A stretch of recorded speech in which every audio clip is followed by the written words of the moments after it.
Update po tayo sa ating mga isda mga busing. So yung mga alaga natin, magaganda na sila. Ito ang guppy fish. Ayan. Nasa baso lang yan mga busing. Kaya ganito lang ang pinag-aalagaan ko mga busing ng isda ko.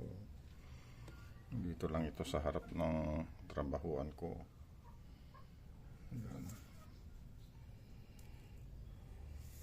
Ito mga beta to mga busing. Betang maliliit. Panak ko na to mga busing, mga beta. Ayan o, ang liit. Halos hindi pa kita o. Ayan o, maliit pa. Tapos ito din. Ayan. Beta ito mga busing. Ayan yung isa o. Ayan yung isa.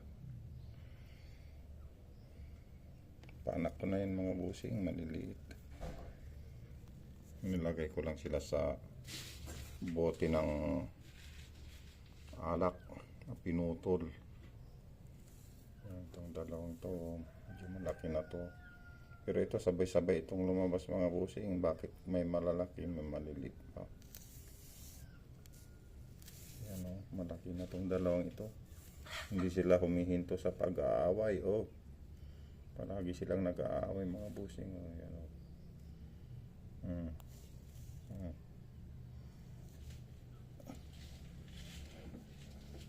yan, maganda na mga busing.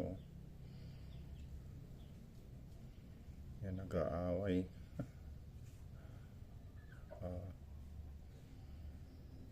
Lumalabas yung kuwan na itsura nila pag nagagalit. Ayan, ito.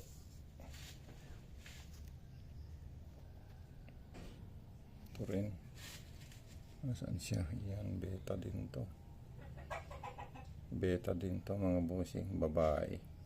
Ayan, magkakapatid mga to. Saka dito, guppy fish na to mga busing.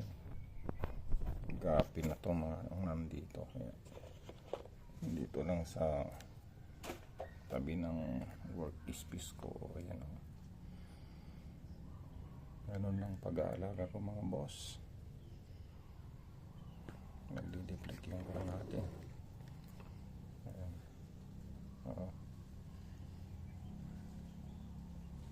Aray ko. Saka yun. Guppy.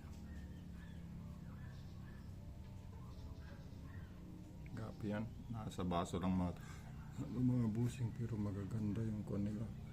Sura nila.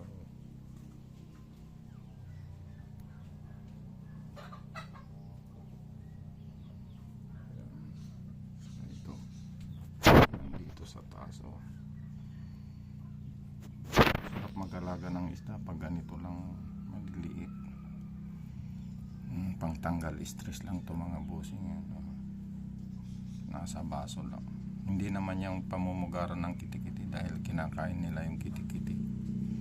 Wala rin nakakaitlog dyan na yan. Ayan o, maganda na to. Itong sang to.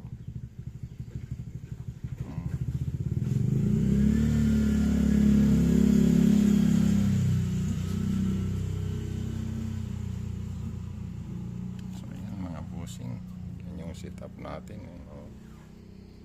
Parang laruan lang natin. Nandito lang sa harap natin nagtratrabaho. Yan. Mga buti lang yan ng alak na pinutol ko mga busing. Yan. So okay, hanggang dito na lang tayo mga busing.